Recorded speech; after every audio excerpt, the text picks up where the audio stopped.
Kalau yang rakit PC menggunakan prosesor Core i3 tadi, saya yakin ya, paling pakai memori RAM-nya tuh 8 atau 16 GB aja. Nggak akan ada yang nyampe 192 GB, saya yakin enggak gitu ya.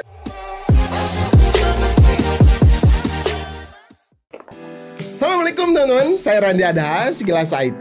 Video kali ini saya akan cari tahu rekomendasi 1-2 jutaan untuk prosesor Intel. Karena kemarin kan AMD-nya udah, yang belum nonton nanti bisa cek ya. BTW, harga prosesor sekarang tuh pada turun loh teman-teman. Nanti saya akan spill juga ya, beneran turun atau enggaknya. Lanjut lagi, 1-2 jutaan untuk Intel ya. Di sini tuh rasanya menurut saya sih kurang menarik ya, budget 1-2 jutaan di tahun 2025 untuk prosesornya Intel. Loh, kenapa? Nanti di akhir juga kalian pastinya akan ngerti gitu. Oke, di sini sih memang kalau misalkan kalian fansboy ya, fansboynya Intel, kekeh ya, pengen rakit PC menggunakan Intel, ya nggak apa-apa. Bukannya jelek si prosesor Intel ini ya. Semua prosesor tuh ya bagus, dipakai buat gaming, editing, streaming, apapun itulah ya, tetap lancar-lancar aja. Mau Intel atau AMD sama ya. Cuman masalahnya tuh ya di harga aja. Ada yang kemahalan sedikit, ada yang kemurahan sedikit ya. Kalau untuk performa mah sama-sama aja semuanya ya. Oke, kita akan langsung saja mulai cari rekomendasi budget 1-2 jutaan di prosesornya Intel. Let's go. Yang pertama, pastinya jagonya Intel rakitan PC Kerehore adalah Core i3 12100F. Punya 4 core, 8 thread, up to 4,3 GHz. Bisa menggunakan memori RAM DDR4. Bisa pakai DDR5 juga bisa ya. Udah support PCIe 4.0, udah support PCIe 5.0.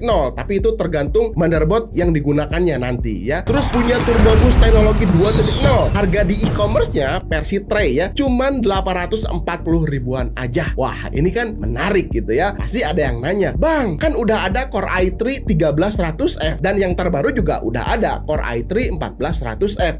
Ya memang benar. Kita akan lihat dulu ya spek penting ketiga si prosesor tadi. Walaupun ini berbeda generasinya, tapi dukungan ketiga prosesor ini tuh sama. Bisa DDR4, bisa DDR5, support PCIe 4.0, 5.0, punya sama-sama 12 MB Intel Smart Case ya. Terus TDP-nya juga irit 58 watt aja. Soketnya juga sama LGA 1700 ya. Bedanya cuman dari turbo maksimum aja. Yang i3 13100F ini 4,6 GHz, i3 14100F 4,7 GHz, dan maksimum memori RAM-nya up to 192 GB. Tapi saya yakin ya, kalau yang rakit PC menggunakan prosesor Core i3 tadi, ya paling pakai memori RAM-nya tuh 8 atau 16 GB aja. Nggak akan ada yang nyampe 192 GB, saya yakin enggak gitu ya. Tapi ya itu mah bener lah ya. Jadi kalau gitu mah kita ambil prosesor yang harganya termurah aja ya. Kalau speknya hampir sama, bener kan?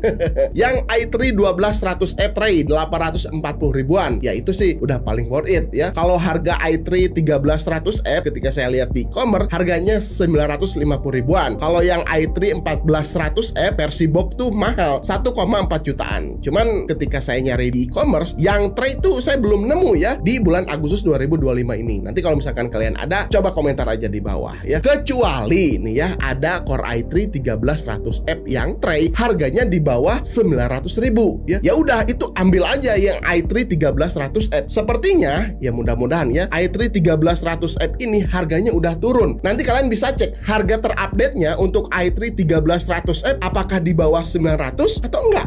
Nanti kalian cek aja sendiri ya. Oh ya, kalau misalkan ada yang nanya, "Bang, cocoknya pakai PGA apa nih ya? Pakai GPU apa?" i3 13100F bisa kalian tancapkan RTX 4060, atau yang lebih murah lagi cari RTX 3060 second ya, atau pengen lebih murah lagi ada pastinya GTX 1660 Super yang second. Itu harganya 1,5 jutaan. Nantinya bakalan jadi combo PC rakitan Kerehore yang murah meriah gitu teman-teman.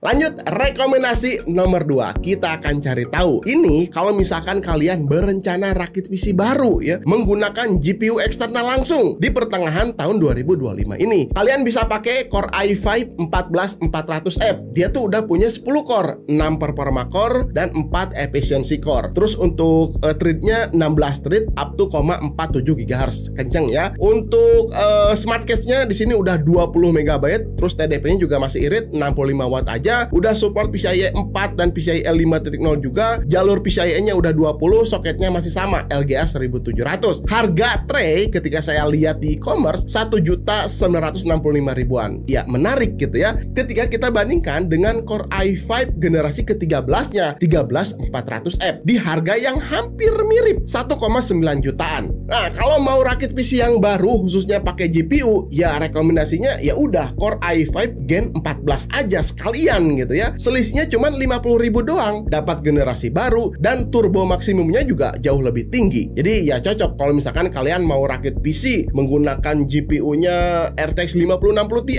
yang 16 GB ya biar kencang, atau RTX 5070 juga masih oke, atau pakai GPU Intel Arc B580 yang 12 GB juga oke, atau pakai Radeon-nya yang RX 9060 juga oke-oke aja gitu ya, karena si 14400F ini punya performa yang cukup kencang juga. Ya lumayan lah, harganya masih terjangkau.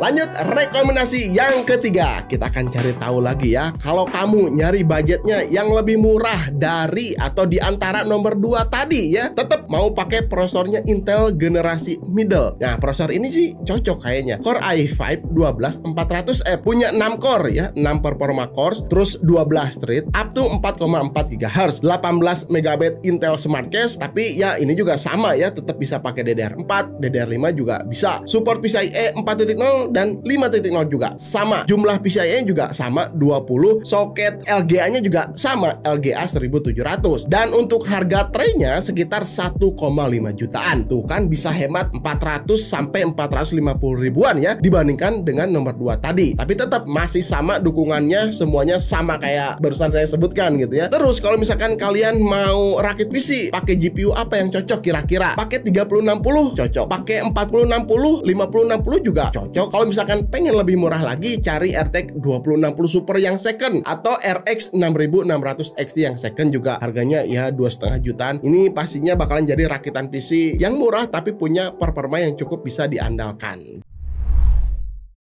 Oke, kita akan lanjut ke rekomendasi nomor 4. Nah, kalau ini kalian rencananya mau rakit PC di bawah 5 juta ya, kondisinya baru. Saran saya sih nggak usah pakai i3 10100F atau i3 10105F ya. Tanggung banget, karena kan harganya sama dengan si i3 13100F. Coba kalian bandingkan aja di e-commerce. Harganya tuh yang tray sama-sama di 850 ribuan ya. Paling beda motherboardnya aja. LGA 1200 juga sama 800 sampai 900 ribuan aja. Motherboard LGA 1700 juga sama, range-nya di 900 ribuan aja gitu ya. Ya walaupun masih DDR4. Jadi ya menurut saya sih daripada pilih 10100F ya Intel Gen 10, mending ke i3 Gen 13 aja. Kecuali nih ya, kalau misalkan kalian mau beli PC yang second ya, nggak apa-apa pakai atau pilihnya yang i3 generasi 10.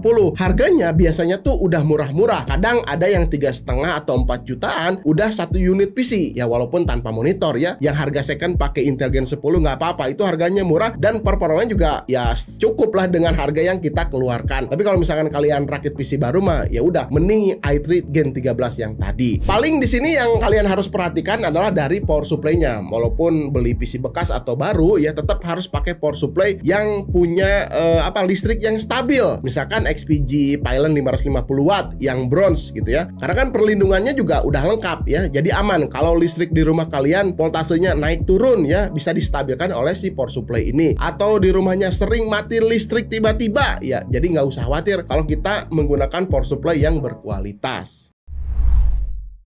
Oke, lanjut ke rekomendasi nomor 5. Seperti biasa di sini saya minta saran dari kalian ya untuk isi yang kelima ini. Siapa tahu kalian ada rekomendasi yang menurut kalian tuh worth it, pas ya di range harga 1 sampai 2 jutaan ya untuk prosesornya Intel. Tulis aja di kolom komentar. Tambahan aja sedikit teman-teman ya, seri F ini kebanyakan jadi rekomendasi rakitan PC gaming. Karena biar sekalian gitu ya, dapat prosesor harganya yang lebih murah ya, pastinya kenceng juga tanpa iGPU ya, karena kan udah yakin mau beli GPU eksternalnya ya. Jadi kalau kalian hanya mau rakit PC untuk office aja ya, menggunakan prosesornya tuh beli yang non F ya. Karena kalau misalkan yang non F itu tuh udah ada iGPU-nya, alias bisa dinyalakan tanpa harus menggunakan GPU eksternal. Misalkan Core i5 10400. Nah, nggak ada F-nya ya.